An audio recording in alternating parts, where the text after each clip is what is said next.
how's it going? I'm giving out 3 battle passes on the day of release, so if you'd like to win them, all you have to do is subscribe and join the Discord. I'll be giving them away on Twitch at May 22nd, so make sure you're there.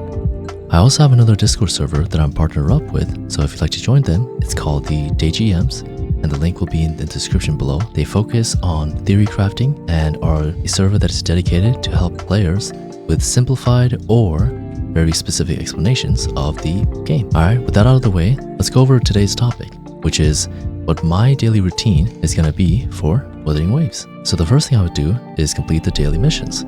So there are 3 types of missions that you can complete, which are the daily tasks, the weekly tasks, and the period tasks.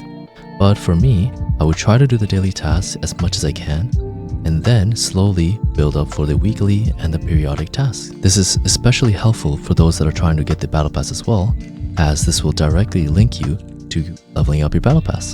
And daily missions are also useful because they help you get a little bit more asteroids every single day. And with a little bit more asteroids, a couple of them every now and then, hey, you can get the character that you want. Alright, so moving on to the second tip is to use the wave plates properly. Now, what I mean by this is that every single day, you get a little bit of the wave plates, which can max out at 240, and every single time you want to use them because you don't want it to cap at 240. But when you use them, you want to specifically focus on the characters that you plan on leveling up in the future. For instance, let's say you start the game off with the MC and you really like the rover and you want to play them and you want to level them up. However, if you don't plan on using them for a while, then I suggest, using a little bit of wave plates every now and then. However, try to focus your wave plates on the character that you will most likely use them for a while. For instance, what I'm going to do is I'm going to try to focus on building Calcharo so that I can get Yinlin and have a really cool Electro team for them. So what I'm going to do is try to use the wave plates to level up my characters and then focus the rest of the wave plates to eventually build up my echoes. So the big takeaway here is use them at all costs. Even if it's useless, use them at something because in the future, it might not be useless. So now the third thing is to claim the rewards from the battle pass.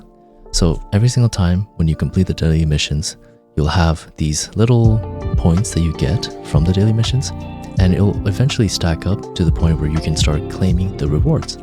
So what I'm going to do is every single day, once I complete the daily missions, I'll claim the rewards. However, my 4th tip is also to complete events. There are a lot of events that are out now, and there are also daily events that are going to be out in the future. So the daily events are very simple. So for instance, one of them, you can simply just log in and get the asteroids or the lustrous tides, and boom, that's it. But there are other ones that take a little bit more effort. So for those events, I'll also try to do them daily so that I can eventually finish the event. So make sure to look out for the events because they're not going to stay here forever. Some of the events will go away after a little bit. And finally, the last thing that I'll be focusing on is the echo grinding. So the echo grinding, I definitely know is something that a lot of people will be looking out for, but I would recommend to try to do some echo grinding on your own as well. So for instance, if you want to go for shinies or even like echoes that you haven't leveled up yet, definitely go for them because you want to try to hunt the newer echoes so that you can level up your data bank.